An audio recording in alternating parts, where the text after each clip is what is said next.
Hey guys, welcome to Retro Review. As you can see, my voice has started to come back. I'm still hacking and coughing and still not feeling 100%, but I'm feeling about 85, 90% better. There goes Percy. Percy, keep walking. So here you have the inaugural zero issue of the Sensational Spider-Man from Dan Jurgens and Klaus Janson from 1996. I always thought that it would have been nice to see a longer run from this art team because I think Janson did really well on the dynamics, the beard, and the strong face. All of the things that you saw when Dan Jurgens was the penciler on Superman were right there. And then you also have Gregory Wright as your colorist, so you got a top-notch colorist at that time. And here it just works into the Clone Saga, where we're trying to figure out who's the clone, who's the real Peter Parker. It's deep into that area. And you get to see that this character still feels that he needs to protect people. So, you've got Ben Reilly here. He's been outed because he sees Aunt Anna, but he doesn't completely recognize her.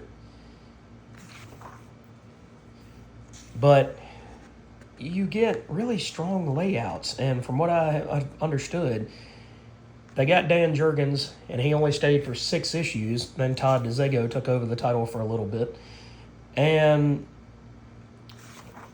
he left because there was just too much going on in the Clone Saga. It was hard for him to keep up with what was going on with everything. So I don't know. I don't know. Like I said, maybe I'm still a little bit groggy. But I would have loved to have seen this art team go further. Now, I will say that issue 7 had the artwork of Luke Ross. He was doing his absolute best McFarlane impersonation on that issue. And then I was ecstatic, above and beyond, over the moon, to see that he was going to be the new artist on Spectacular Spider-Man. Even though, really, since Spec Spidey only lasted less than 30 issues after Sal Buscema left, it would have also been cool to see what Sal could have cooked up on that title if he had stayed on as penciler and inker. But you get to meet a whole new cast of characters, and you get to meet the Daily Grind instead of the Daily Bugle. Now you've got a coffee shop. Ben is trying to get a job. Let's see.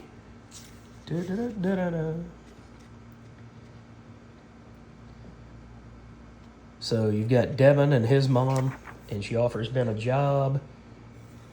And then you've got this starlet here. So, I don't know. It just seems bigger than life, this particular story. And I've got to say, it lasted so long.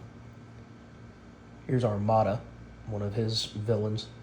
The Clone Saga lasted very long, much longer than it was initially supposed to go. But at the same time, then you still have very strong writing and artwork from Dan Jurgens, probably because he just came on board. He wanted to show off his chops. Like, see here, you've got an awesome 2-page spread of Spider-Man swinging. And then Jessica, his would-be girlfriend, that learns that Ben killed her mom. So, I guess the point of the retro review here is it was wasted potential.